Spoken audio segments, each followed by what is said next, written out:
सर्वशक्तिमान परमेश्वरका वचनहरूको वाचन संग्रह। तैँले सम्पूर्ण मानव जाति वर्तमान दिनसम्म कसरी विकसित भयो भन्ने जान्नुपर्छ।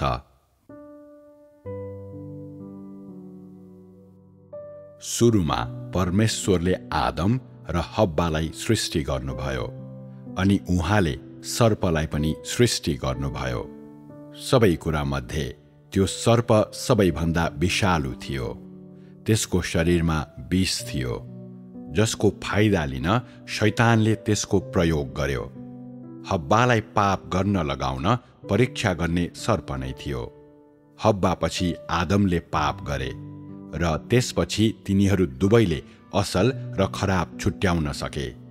यदि सर्पले हब्बालाई परीक्षा गर्ने थियो र हब्बाले आदमलाई परीक्षा गर्ने थियो भन्ने यहोवालाई थाहा थियो भने किन उहाँले तिनीहरू सबैलाई बगैँचा भित्रै राख्नुभयो?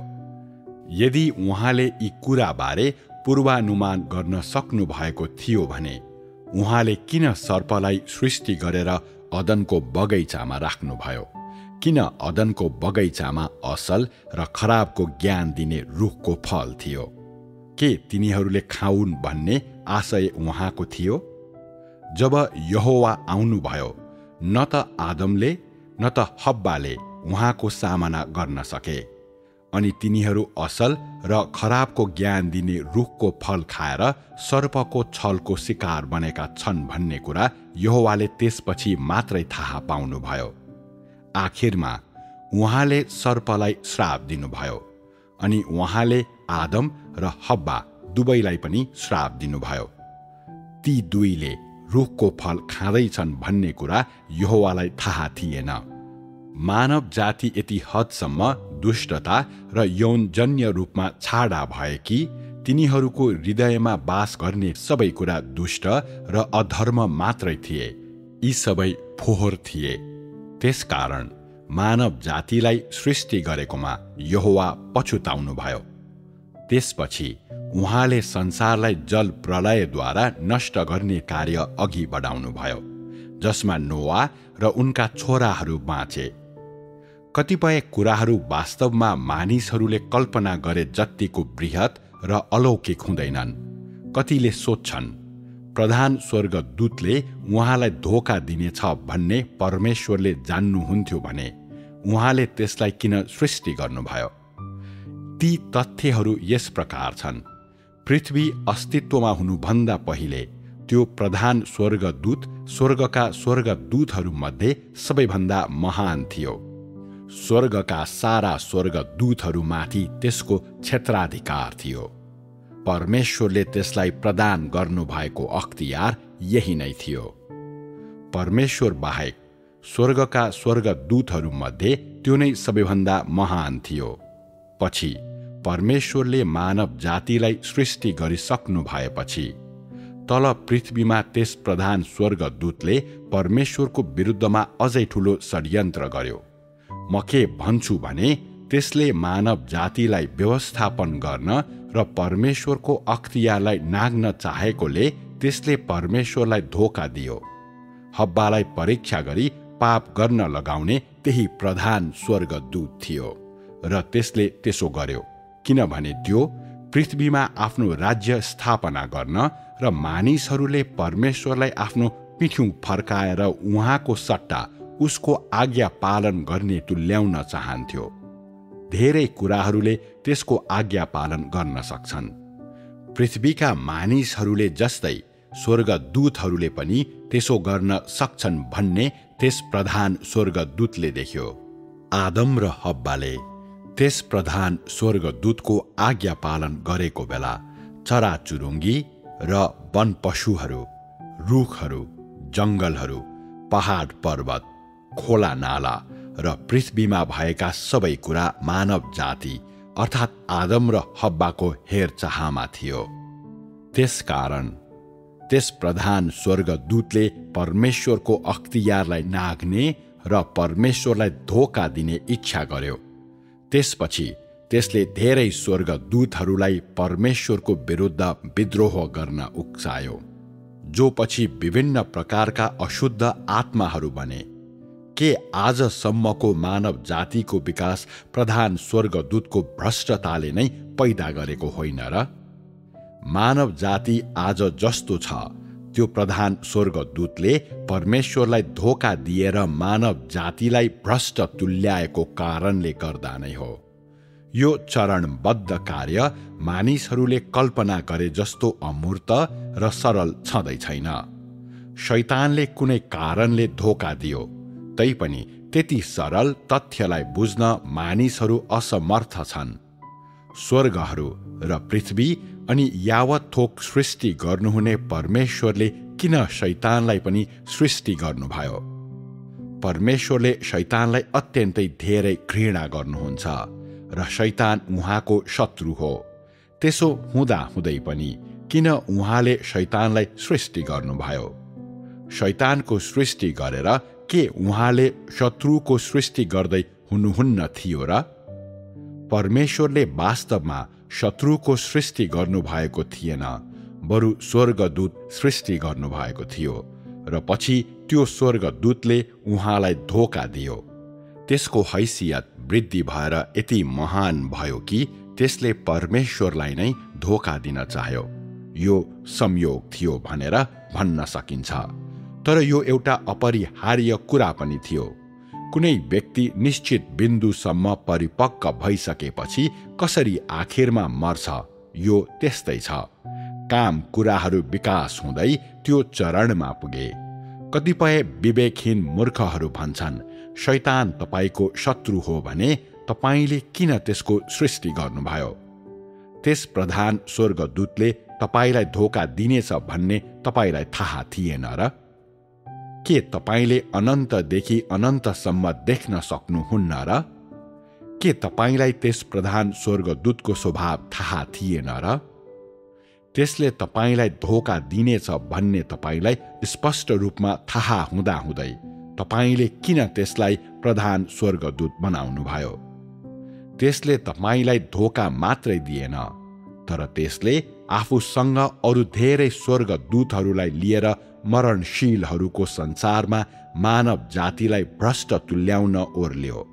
तैपनि आजको दिनसम्मै तपाईले अझै आफ्नो 6000 वर्षे व्यवस्थापन योजना पूरा गर्न सक्नु भएको छैन। के यी शब्दहरू सही छन् त? जब त यसरी विचार गर्छस्, के तैँले आफैलाई आवश्यकता भन्दा बढी समस्याबाट गुजारिरहेको हुँदैनस् र? अरू यसो भन्नेहरू पनि छन्, आजको दिनसम्मै शैतानले मानव जातिलाई भ्रष्ट नतुल्याएको भए परमेश्वरले मानव जातिलाई यसरी मुक्तिमा ल्याउनु हुने थिएन। तसर्थ परमेश्वरको बुद्धि र सर्वशक्तिमानता अदृश्य हुने थियो। उहाँको बुद्धि कहाँ प्रकट गरिने थियो र? त्यसकारण परमेश्वरले मानव जातिलाई शैतानको लागि सृष्टि गर्नुभयो, ताकि उहाँले पछि आफ्नो सर्वशक्तिमानता प्रकट गर्न सकुन्। अन्यथा मानिसले कसरी परमेश्वरको बुद्धि पत्ता लगाउन सक्थ्यो र? यदि मानिसले परमेश्वरको विरोध नगरेको भए वा उहाँ विरुद्ध विद्रोह नगरेको भए उहाँका कार्यहरू प्रकट गर्नु आवश्यक नै हुने थिएन। यदि सारा सृष्टिले उहाँको आराधना गर्नु र उहाँमा समर्पित हुनु थियो भने परमेश्वरसँग कुनै काम नै हुने थिएन। यो त झन् वास्तविकता भन्दा अझै परको कुरा हो, किनभने परमेश्वरमा केही पनि अशुद्धता छैन। त्यसकारण उहाँले अशुद्धताको सृष्टि गर्न सक्नुहुन्न। उहाँले अहिले आफ्नो शत्रुलाई जित्न, आफूले सृष्टि गर्नुभएका मानिसहरूलाई मुक्त गर्न अनि उहाँलाई घृणा गर्ने, धोका दिने र विरोध गर्ने अनि प्रारम्भमा उहाँको प्रभुत्वमा र उहाँको स्वामित्वमा रहेका भूतात्माहरू र शैतानलाई जित्नको लागि मात्रै आफ्ना कार्यहरू प्रकट गर्नुहुन्छ। परमेश्वरले यी भूतात्माहरूलाई हराउन र त्यस क्रममा उहाँको सर्वशक्तिमानता सबै थोकलाई प्रकट गर्न चाहनुहुन्छ।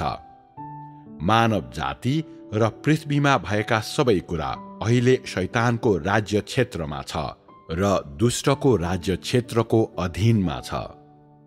मानिसहरूले उहाँलाई चिन्न सकुन् भनेर परमेश्वरले सबै कुरालाई आफ्ना कार्यहरू प्रकट गर्न चाहनुहुन्छ र त्यसद्वारा शैतानलाई हराउन र उहाँका शत्रुहरूलाई पूर्ण रूपमा जित्न चाहनुहुन्छ।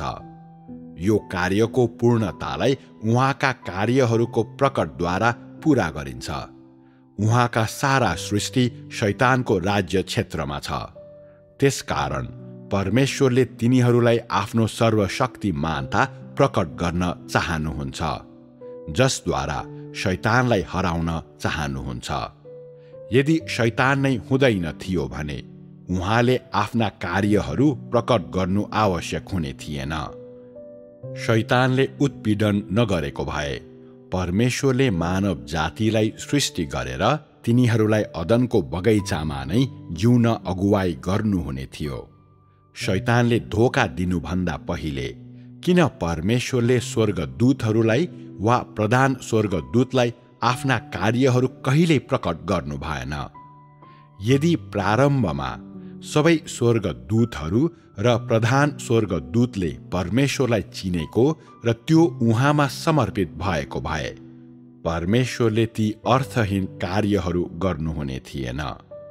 शैतान र भूतात्माहरूको अस्तित्वको कारणले मानिसहरूले पनि परमेश्वरको विरोध गरेका छन् र तिनीहरू विद्रोही स्वभावले भरिएका छन्।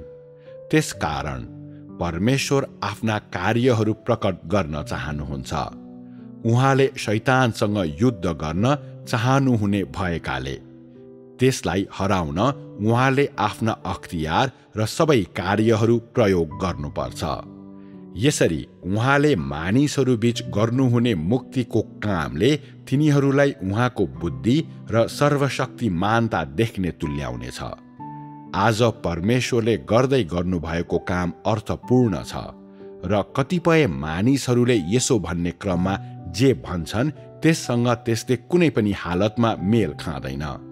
के तपाईले गर्नुहुने काम विरोधाभासपूर्ण छैन र? के कामको यो चरण तपाईको आफ्नै लागि समस्या पैदा गर्ने अभ्यास मात्रै होइन र? तपाईले शैतानको सृष्टि गर्नुभयो र त्यसपछि तपाईलाई धोका दिन र विरोध गर्न त्यसलाई अनुमति दिनुभयो। तपाईले मानव सृष्टि गर्नुभयो, त्यसपछि आदम र हब्बालाई परीक्षामा पर्न दिँदै तिनीहरूलाई शैतानको हातमा सुम्पन्नुभयो। तपाईले यी सबै कुरा उद्देश्य राखेर नै गर्नुभयो भने किन अझै पनि मानव जातिलाई घृणा नै गर्नुहुन्छ? तपाईले किन शैतानलाई घृणा गर्नुहुन्छ? के यी सबै तपाईले नै बनाउनु भएको होइन र? तपाईले घृणा गर्नुपर्ने के कारण छ र? कतिपय मूर्ख मानिसहरूले मात्रै त्यस्ता कुराहरू भन्छन्। तिनीहरूले परमेश्वरलाई प्रेम गर्ने इच्छा गर्छन् तर भित्र गहिराईमा परमेश्वरबारे गुनासो गर्छन्। कस्तो विरोधाभास! तैँले सत्यतालाई बुझ्दैनस्। तसँग अत्यन्तै धेरै अलौकिक विचारहरू छन् अनि परमेश्वरले गल्ती गर्नुभयो भनेर समेत त दाबी गर्छस्। त कति मूर्ख छस्! सत्यतासँग खेलबाड गर्ने त नै होस्। परमेश्वरले गल्ती गर्नुभएको होइन। कतिपय मानिसहरू घरिघरि गुनासो समेत गर्छन्।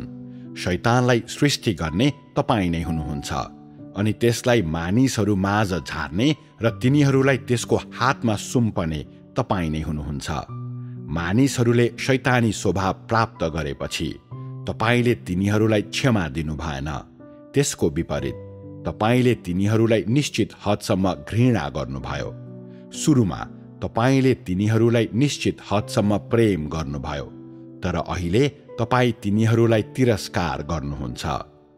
मानव जातिलाई घृणा गर्ने तपाईँ नै हुनुहुन्छ, तैपनि मानव जातिलाई प्रेम गर्ने पनि तपाईँ नै हुनुहुन्छ। वास्तवमा यहाँ के भइरहेको छ? के यो विरोधाभास होइन र? तिमीहरूले यसलाई जसरी हेरे तापनि स्वर्गमा यही भएको हो।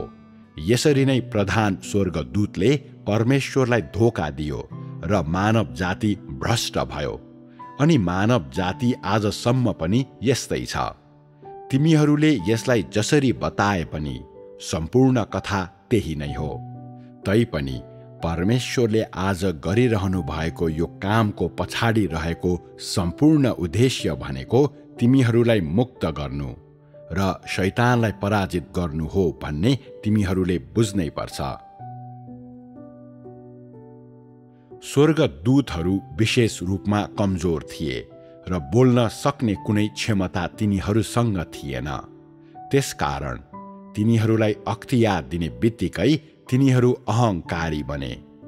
प्रधान स्वर्गदूतको हकमा यो विशेष गरी लागू भयो, जसको हैसियत अरू कुनै पनि स्वर्गदूतको भन्दा उच्च थियो। स्वर्गदूतहरू माझ राजा भएकोले त्यसले तिनीहरूमध्ये करोडौँलाई नेतृत्व गरे र यहोवाको अधीनमा त्यसको अख्तियार अरू कुनै पनि स्वर्गदूतहरूलाई उछिन्थ्यो। त्यसले यो र त्यो गर्न अनि संसारलाई नियन्त्रण गर्न स्वर्गदूतहरूलाई मानिसहरूका बीचमा झार्न चाहन्थ्यो। उहाँ नै ब्रह्माण्डको नियन्त्रण गर्ने हुनुहुन्छ भनेर परमेश्वरले भन्नुभयो, तर ब्रह्माण्ड नियन्त्रण गर्ने त्यही हो भनेर प्रधान स्वर्गदूतले भन्यो। त्यसपछि प्रधान स्वर्गदूतले परमेश्वरलाई धोका दियो।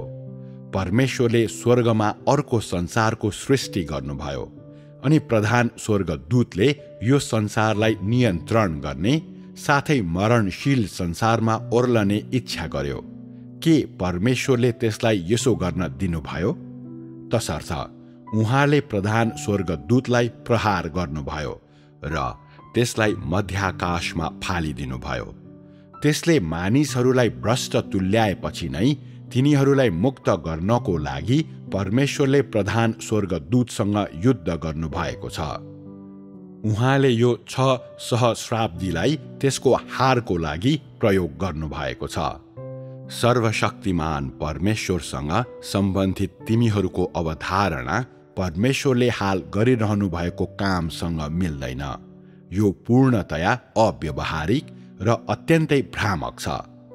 वास्तवमा प्रधान स्वर्गदूतको धोकापछि मात्रै परमेश्वरले त्यसलाई आफ्नो शत्रुको रूपमा घोषणा गर्नुभयो।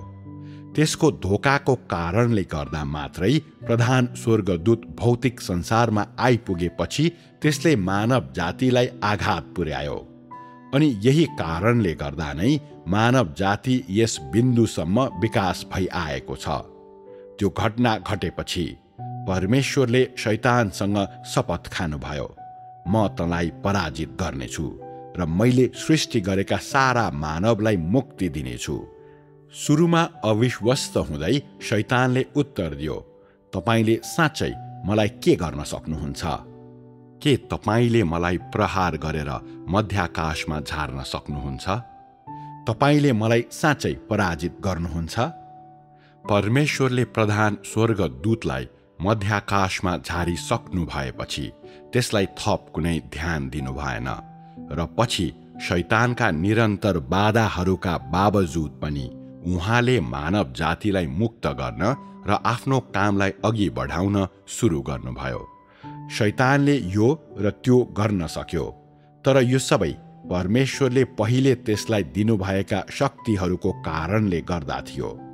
त्यसले तिनीहरूलाई आफूसँग मध्याकाशमा लिएर गयो अनि आजको दिनसम्मै राखेको छ।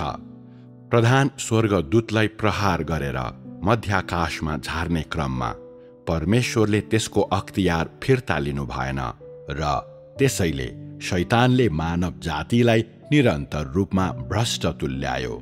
अर्कोतर्फ सृष्टिपछि तुरुन्तै शैतानले भ्रष्ट तुल्याएको मानव जातिलाई मुक्त गर्ने काम परमेश्वरले सुरु गरिहाल्नुभयो। स्वर्गमा हुँदा परमेश्वरले आफ्ना कार्यहरू प्रकट गर्नु भएन, तैपनि उहाँले पृथ्वीको सृष्टि गर्नुभन्दा पहिले सृष्टि गर्नुभएका संसारका मानिसहरूलाई स्वर्गमा उहाँका कार्यहरू देख्ने अनुमति दिनुभयो। यसरी उहाँले यी तिनीहरूलाई माथि स्वर्गमा अगुवाई गर्नुभयो। उहाँले तिनीहरूलाई बुद्धि र बौद्धिक क्षमता दिनुभयो अनि त्यस संसारमा जिउन अगुवाई गर्नुभयो। स्वाभाविक रूपमै तिमीहरू कसैले पनि यसभन्दा अघि यसबारे कहिल्यै सुनेका छैनौ। पछि परमेश्वरले मानिसहरूलाई सृष्टि गरिसक्नु भएपछि प्रधान स्वर्गदूतले तिनीहरूलाई भ्रष्ट तुल्याउन थाल्यो। पृथ्वीमा सारा मानव जाति अस्तव्यस्ततामा फस्यो। त्यसपछि मात्रै परमेश्वरले शैतान विरुद्ध युद्ध सुरु गर्नुभयो अनि यसपटक मात्रै मानिसहरूले उहाँका कार्यहरू देख्न थाले। प्रारम्भमा त्यस्ता कार्यहरूलाई मानव जातिबाट लुकाइएको थियो। शैतानलाई मध्याकाशमा झारिएपछि त्यसले आफ्नै काम कुराहरू गर्यो अनि परमेश्वरले शैतानको विरुद्धमा निरन्तर युद्ध गर्दै आखिरी दिनहरूसम्म आफ्नो कामलाई जारी राख्नुभयो। शैतानलाई नष्ट गर्नुपर्ने समय अहिले नै हो।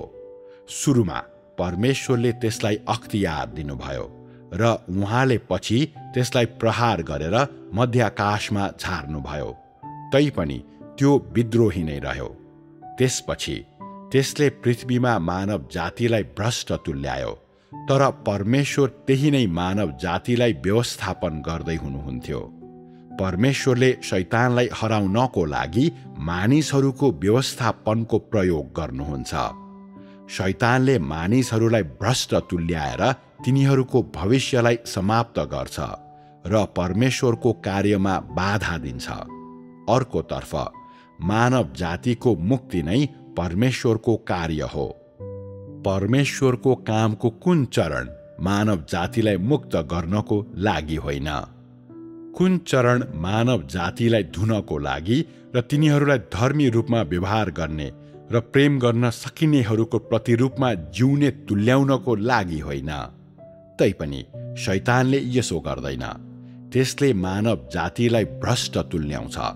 त्यसले मानव जातिलाई भ्रष्ट तुल्याउने त्यसको काम सम्पूर्ण ब्रह्माण्डभरि नै निरन्तर रूपमा जारी राख्छ। अवश्य नै परमेश्वरले पनि शैतानलाई कुनै ध्यान नै नदिइकन आफ्नो काम गर्नुहुन्छ। शैतानसँग जति नै धेरै अख्तियार भए तापनि त्यो अख्तियार परमेश्वरले नै त्यसलाई दिनुभएको थियो। परमेश्वरले आफ्नो सम्पूर्ण अख्तियार त्यसलाई दिनु भएन।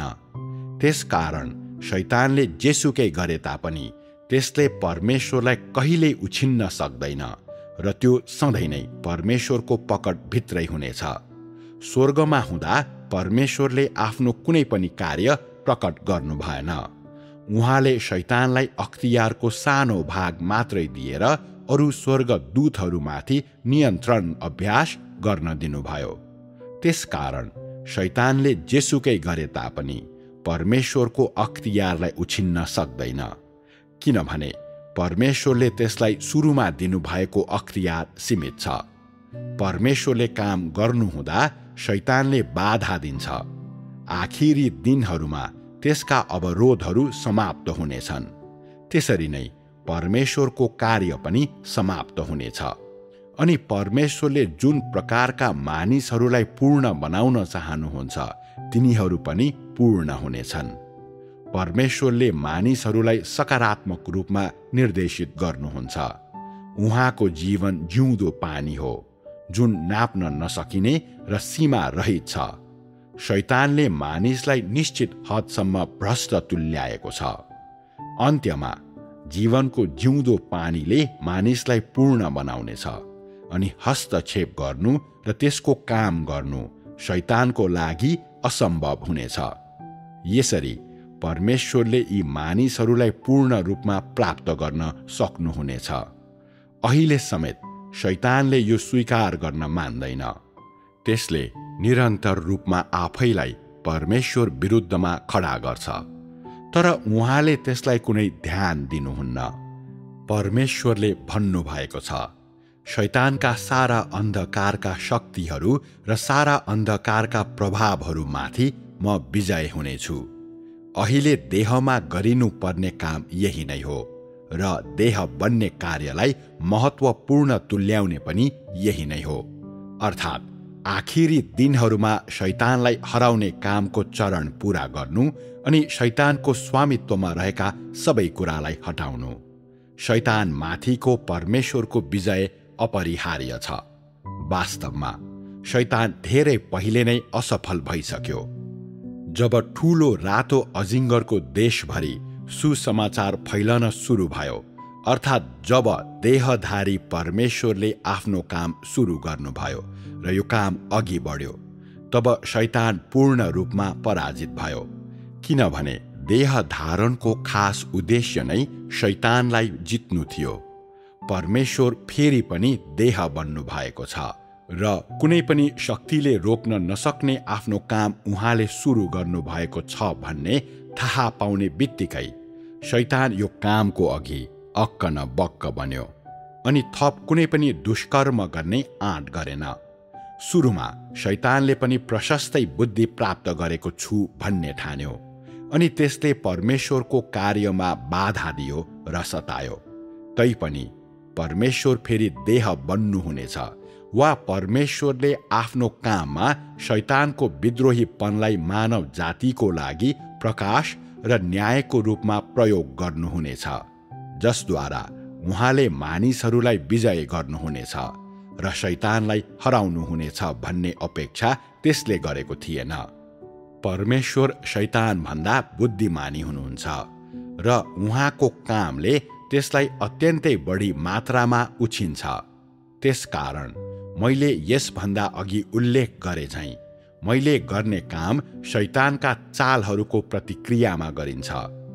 अन्त्यमा म मेरो सर्वशक्तिमानता र शैतानको शक्तिहीनतालाई प्रकट गर्नेछु। परमेश्वरले अग्रस्थानमा आफ्नो काम गर्नुहुन्छ, तर आखिरमा नष्ट भइन्जेलसम्म शैतान पछि पछि दगुर्छ। त्यसलाई केले प्रहार गर्यो त्यो पनि त्यसलाई थाहा हुने छैन। त्यसलाई पहिले नै प्रहार गरेर चकनाचुर पारिसकिएपछि मात्रै त्यसले सत्यतालाई महसुस गर्नेछ र त्यस बेलासम्म त्यो पहिले नै आगोको कुण्डमा परिसकेको हुनेछ। के त्यसबेला शैतान पूर्ण रूपमा विश्वस्त हुने छैन र? किनभने त्यसपछि त्योसँग प्रयोग गर्ने कुनै पनि युक्ति हुने छैन। परमेश्वरको हृदयलाई मानव जातिप्रतिको शोकद्वारा धेरै पटक भारी तुल्याउने यही चरणबद्ध वास्तविक कार्य नै हो। त्यसकारण शैतानसँगको उहाँको युद्ध 6000 वर्षसम्म जारी रहेको छ र परमेश्वरले भन्नुभएको छ, म फेरि कहिल्यै पनि मानव जातिको सृष्टि गर्ने छैन, न त म फेरि कहिल्यै स्वर्गदूतहरूलाई अख्तियार नै दिनेछु। त्यसपछि जब स्वर्गदूतहरू काम गर्न पृथ्वीमा आए, तिनीहरूले केही काम गर्न केवल परमेश्वरलाई पछ्याए। उहाँले फेरि कहिल्यै कुनै पनि अख्तियार दिनु भएन। इस्राएलीहरूले देखेका स्वर्गदूतहरूले कसरी आफ्ना काम गरे? तिनीहरूले आफैलाई सपनाहरूमा प्रकट गरे अनि यहोवाका वचनहरू व्यक्त गरे। क्रुसीकरणको 3 दिनपछि जब येशू पुनरुत्थान हुनुभयो, ठूलो ढुङ्गालाई गुडाउने स्वर्गदूतहरू नै थिए। परमेश्वरका आत्माले यो काम व्यक्तिगत रूपमा गर्नु भएन। स्वर्गदूतहरूले मात्रै यस प्रकारको काम गर्थे। तिनीहरूले सहयोगी भूमिका निर्वाह गर्थे, तर तिनीहरूसँग कुनै अख्तियार थिएन, किनभने परमेश्वरले तिनीहरूलाई फेरि कहिले कुनै अख्तियार दिनु भएन। पृथ्वीमा परमेश्वरले प्रयोग गर्नुभएका मानिसहरूले केही समयसम्म काम गरिसकेपछि परमेश्वरको हैसियतलाई लिए अनि भने, म ब्रह्माण्डलाई नाग्न चाहन्छु, म तेस्रो स्वर्गमा खडा हुन चाहन्छु। हामी सार्वभौम शक्तिका शासनहरू लिन चाहन्छौँ। धेरै दिनको कामपछि तिनीहरू अहङ्कारी बन्ने थिए। तिनीहरूले पृथ्वीमाथि सार्वभौम अख्तियार लिने, अर्को राष्ट्र स्थापना गर्ने, सबै कुरा तिनीहरूको खुट्टामुनि राख्ने र तेस्रो स्वर्गमा खडा हुने इच्छा गरे। के त परमेश्वरले प्रयोग गर्नुभएको मानिस मात्रै होस् भन्ने तँलाई थाहा छैन? त कसरी तेस्रो स्वर्गमा चढ्न सक्थिस् र? परमेश्वर चुपचाप र कुनै चिच्याहट बिना नै काम गर्न पृथ्वीमा आउनुहुन्छ अनि आफ्नो काम गुप्तमा समाप्त गरेर जानुहुन्छ। उहाँ मानिसहरू जस्तो कहिले चिच्याउनुहुन्न, तर उहाँ आफ्नो काम गर्नमा व्यवहारिक हुनुहुन्छ। न त उहाँ मण्डलीमा प्रवेश गरेपछि यसो भनेर नै चिच्याउनुहुन्छ, म तिमीहरू सबैलाई परास्त गर्नेछु, म तिमीहरूलाई सराप्नेछु अनि सजाय दिनेछु। उहाँले आफ्नो कामलाई जारी मात्रै राख्नुहुन्छ अनि यो समाप्त भएपछि जानुहुन्छ। बिरामी निको पार्ने, भूतात्माहरू धपाउने, पुलपिटबाट अरूलाई भाषण दिने, लामो र आडम्बरी भाषणहरू ठोक्ने अनि अवास्तविक कुराहरूबारे बहस गर्ने ती सबै धार्मिक पास्टरहरू भित्रैबाट अहङ्कारी छन्। तिनीहरू प्रधान स्वर्गदूतका सन्तान बाहेक केही पनि होइनन्। परमेश्वरले वर्तमानको दिनसम्म आफ्नो 6000 वर्षे कामलाई अघि बढाइसकेपछि पहिले नै आफ्ना धेरै कार्यहरू प्रकट गरिसक्नु भएको छ, जसको प्राथमिक उद्देश्य भनेको शैतानलाई हराउनु र सारा मानव जातिमा मुक्ति ल्याउनु हो। उहाँले स्वर्गका सबै कुरा, पृथ्वीका सबै कुरा, समुद्रका सबै कुरा र पृथ्वीमा भएका परमेश्वरका सृष्टिका हरेक अन्तिम वस्तुलाई उहाँको सर्वशक्तिमानता देख्न र उहाँका कार्यहरू अवलोकन गर्न दिनको लागि यो मौका प्रयोग गरिरहनु भएको छ। उहाँले मानिसहरूलाई आफ्ना सबै कार्य प्रकट गर्न अनि शैतानलाई हराउने कार्यमा उहाँलाई प्रशंसा गर्न र उहाँको बुद्धिलाई उचाल्न, तिनीहरूलाई सक्षम पार्नको लागि शैतानमाथिको उहाँका जितले प्रदान गरेको मौकालाई प्रयोग गरिरहनु भएको छ।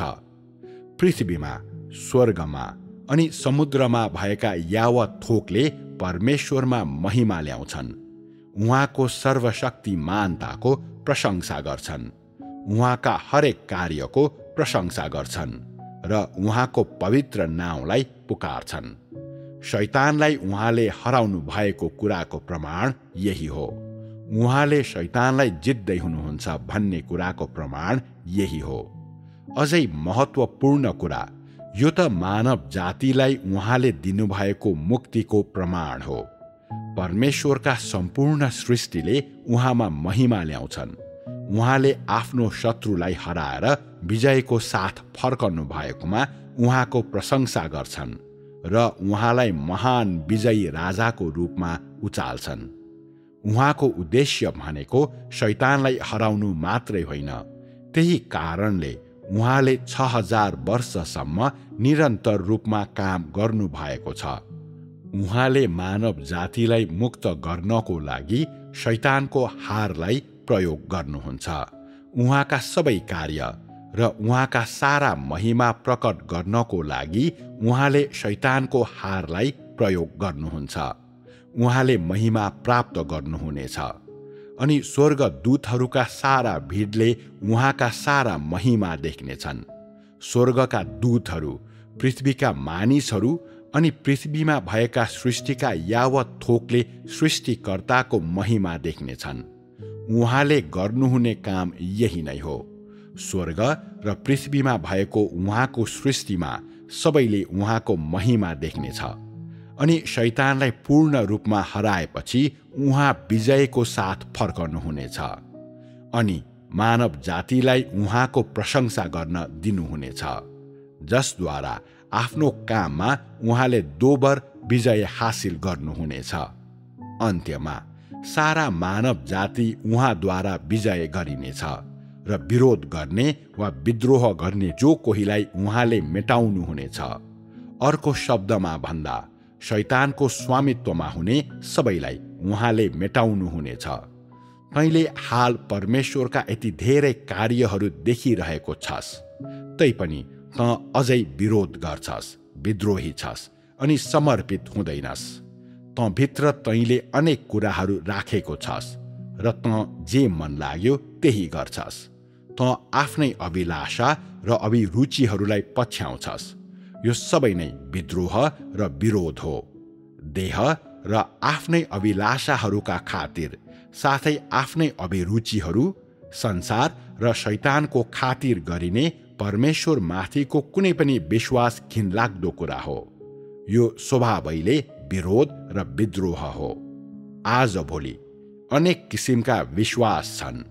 कतिले विपत्तिबाट वासस्थान खोज्छन् अनि अरूले आशिषहरू प्राप्त गर्न खोज्छन्। कतिले रहस्यहरू बुझ्न चाहन्छन्, अरूले पैसाको खोजी गर्छन्। यी हरेक किसिमका विरोध हुन् र यी सबै ईश्वर निन्दा हुन्। कसैले विरोध गर्छ वा विद्रोह गर्छ भन्नु भनेको के त्यसले यस्तै बानी बेहोरालाई जनाउँदैन र? आजका धेरै मानिसहरूले गनगनाउने, गुनासो गर्ने वा न्याय गर्ने गर्छन्। यी सबै कुरा दुष्टले गर्छ। यी मानवीय विरोध र विद्रोहका उदाहरणहरू हुन्। त्यस्ता मानिसहरूमा शैतान हुन्छ र तिनीहरूमा त्यसैले वास गर्छ। परमेश्वरले प्राप्त गर्नुभएकाहरू उहाँमा पूर्ण रूपमा समर्पित हुनेहरू हुन्। तिनीहरू शैतानद्वारा भ्रष्ट तुल्याइएका तर परमेश्वरको हालको कामद्वारा मुक्त भएका र विजय गरिएका, सङ्कष्टहरू सामना गरेका र आखिरमा परमेश्वरद्वारा पूर्ण रूपमा प्राप्त गरिएका, त्यस उपरान्त शैतानको राज्य क्षेत्रको अधीनमा नरहने, अधार्मिकताबाट स्वतन्त्र भएका अनि पवित्रतामा जिउन इच्छा गर्नेहरू हुन्। त्यस्ताहरू सबैभन्दा पवित्र मानिसहरू हुन्। तिनीहरू वास्तवमा नै पवित्र जनहरू हुन्। यदि तेरा हालका कार्यहरू परमेश्वरका मापदण्डहरूको एउटा भागसँग समेत मिल्दैन भने तँलाई हटाइनेछ। यो निर्विवाद कुरा हो। सबै कुरा अहिले के हुन्छ त्यसमा निर्धारित छ। तँलाई पहिलेबाटै नियुक्त गरिएको र चुनिएको भए तापनि आजका तेरा कार्यहरूले तेरो परिणामलाई निर्धारित गर्ने नै छ। यदि त अहिलेको गतिमा हिँड्न सक्दैनस् भने तँलाई हटाइनेछ। यदि त अहिलेको गतिमा हिँड्न सक्दैनस् भने तैँले पछिको गतिलाई कसरी पछ्याउन सक्छस्? तेरो अघि यति ठूलो आश्चर्य कर्मको घटना घटेको छ, तैपनि त अझै विश्वास गर्दैनस्। त्यसो भए जब पछि उहाँले आफ्नो काम गरिसक्नुहुनेछ र उपरान्त त्यस्तो काम गर्नुहुने छैन, त्यो बेला के तैँले परमेश्वरमा विश्वास गर्नेछस्? त्यस बेलासम्म तैँले उहाँलाई पछ्याउनु अझै असम्भव हुनेछ। पछि त पापी होस् कि धर्मी होस् सो निर्धारण गर्न वा त सिद्ध बनाइएको होस् कि हटाइएको होस् भन्ने निर्धारण गर्न परमेश्वर तेरो मनोवृत्तिमा देहधारी परमेश्वरको काम प्रतिको तेरो ज्ञानमा नै भर पर्नुहुनेछ। तैँले अहिले स्पष्ट देख्नुपर्छ। पवित्र आत्माले यसरी काम गर्नुहुन्छ। आजको तेरो बानी बेहोरा अनुसार नै उहाँले तेरो परिणामलाई निर्धारित गर्नुहुन्छ। कसले आजको वचन बोल्नुहुन्छ? कसले आजको काम गर्नुहुन्छ? आज तँलाई हटाइनेछ भनेर कसले निर्णय गर्छ? तँलाई सिद्ध बनाउन कसले निर्णय गर्छ? के यो म आफै गर्दिन र? यी वचनहरू बोल्ने म नै हुँ, यस्तो काम गर्ने म नै हुँ। मानिसहरूलाई श्राप दिने, सजाय दिने र न्याय गर्ने सबै मेरो कामका भागहरू हुन्। आखिरमा तँलाई हटाउने पनि मेरै काम हुनेछ। यी सबै कुरा मेरो काम हुन्। तँलाई सिद्ध बनाउने मेरै काम हो र तँलाई आशिषहरू उपभोग गर्न दिने पनि मेरै काम हो। यी सबै मैले गर्ने काम हुन्। तेरो परिणाम यहोवाले पहिले नै निर्धारित गर्नुभएको थिएन। यसलाई आजका परमेश्वरले निर्धारित गर्दै हुनुहुन्छ। यसलाई अहिले नै निर्धारित गरिँदैछ। यसलाई संसारको सृष्टि गर्नुभन्दा पहिले निर्धारित गरिएको थिएन। केही विवेकहीन मानिसहरूले भन्छन्, सायद तपाईको नजरमा केही खराबी छ र तपाईले मलाई जसरी देख्नुपर्ने हो त्यसरी देख्नुहुन्न। आखिरमा आत्माले जे प्रकट गर्नुहुन्छ तपाईले त्यही नै देख्नुहुनेछ। येशूले पहिले यहूदालाई आफ्नो चेलाको रूपमा चुन्नुभयो। मानिसहरू सोध्छन्, उहाँले कसरी उहाँलाई धोका दिने चेला चुन्न सक्नुभयो? सुरुमा येशूलाई धोका दिने कुनै अभिप्राय यहूदासँग थिएन। यो पछि मात्रै भयो। त्यो बेला येशूले यहूदालाई निकै निगाहका साथ हेर्नु भएको थियो। उहाँले त्यस मानिसलाई उहाँलाई पछ्याउने तुल्याउनु भएको थियो र उहाँहरूको आर्थिक मामिलालाई सम्हाल्ने जिम्मेवारी त्यसलाई दिनुभएको थियो। यहुदाले पैसा हिनामिना गर्नेछ भन्ने येशूलाई थाहा भएको भए उहाँले त्यसलाई कहिले पनि त्यस्ता मामलाहरूको इन्चार्ज हुन दिनुहुने थिएन। त्यो मानिस कुटिल र धोकेबाज छ वा त्यसले उसका दाजुभाइ दिदी बहिनीहरूलाई धोका दिन्छ भन्ने येशूलाई सुरुमा थाहा थिएन भनेर भन्न सकिन्छ। पछि यहुदाले येशूलाई केही समय पछ्याइसकेपछि येशूले उसलाई उसका दाजुभाइ दिदी बहिनीहरूलाई ठगेको र परमेश्वरलाई ठगेको देख्नुभयो। पैसाको झोलाबाट यहुदाले पैसा लिने गर्थ्यो भन्ने पनि मानिसहरूले थाहा पाए अनि तिनीहरूले येशूलाई यसबारे बताए। तब मात्र के भइरहेको छ त्यो सबैबारे येशूलाई थाहा भयो। येशूले क्रुसीकरणको काम गर्नुपर्ने थियो अनि उहाँलाई धोका दिने कसैको खाँचो थियो र त्यो भूमिकालाई अघि बढाउनको लागि यहुदा सही व्यक्ति निस्क्यो। त्यसकारण येशूले भन्नुभयो, तिमीहरूमध्ये एकजनाले मलाई धोका दिनेछ। मानिसको पुत्रले यस धोकेबाजलाई आफ्नो क्रुसीकरणको लागि प्रयोग गर्नेछ अनि 3 दिनपछि पुनरुत्थान हुनेछ। त्यो बेला येशूले यहुदालाई उहाँलाई धोका दिनको लागि वास्तवमा छनौट गरिसक्नु भएको थिएन। यसको विपरीत यहुदा निष्ठावान चेला हुनेछ भन्ने उहाँले आशा गर्नुभएको थियो। अनपेक्षित रूपमा यहुदा प्रभुलाई धोका दिने लोभी र पतित निस्कियो। त्यसकारण येशूले यहुदालाई यो कामको लागि छनौट गर्न यही अवस्थाको प्रयोग गर्नुभयो।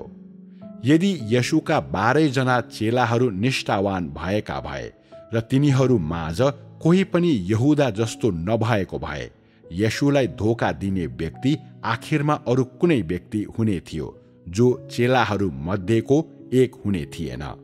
तैपनि त्यो बेला यस्तो अवस्था हुन आयो कि चेलाहरू मध्ये एकजना घुस लिन मन पराउने व्यक्ति रहेछ, यहुदा। त्यसकारण येशूले त्यस मानिसलाई आफ्नो काम पूरा गर्न प्रयोग गर्नुभयो। यो कति सरल कुरा थियो। येशूले आफ्नो कामको सुरुमा त्यसलाई पहिले नै निर्धारित गर्नुभएको थिएन। काम कुराहरू विकास भएर निश्चित बिन्दुमा आइपुगेपछि मात्रै उहाँले यो निर्णय गर्नुभयो। यो येशूको निर्णय थियो। भन्नुको अर्थ यो त परमेश्वरका आत्मा स्वयंको निर्णय थियो। मूल रूपमा यहुदालाई चुन्ने येशू नै हुनुहुन्थ्यो। जब यहुदाले पछि येशूलाई धोका दियो, यो उहाँका आफ्नै उद्देश्यहरूलाई पूरा गर्नको लागि पवित्र आत्मा स्वयंले गर्नुभएको थियो। यो त्यस समयमा गरिएको पवित्र आत्माको काम थियो। जब येशूले यहुदालाई चुन्नुभयो तब उहाँलाई उसले धोका दिनेछ भन्ने उहाँलाई थाहै थिएन। उहाँलाई ऊ यहुदा इस्करियोत भन्ने मानिस हो भनेर मात्रै थाहा थियो। तिमीहरूका परिणामहरू पनि आजको तिमीहरूको अधीनताको स्तर अनुसार र तिमीहरूको जीवनको वृद्धिको स्तरमा निर्धारित हुन्छ। तेरा परिणामहरू संसारको सृष्टि हुँदा पहिले नै निर्धारित गरिएको थियो भन्ने कुनै मानव धारणा अनुसार होइनन्। तैँले यी कुराहरूलाई स्पष्ट रूपमा बुझ्नै पर्छ। यी मध्ये कुनै काम तैँले कल्पना गरे अनुसार गरिँदैन।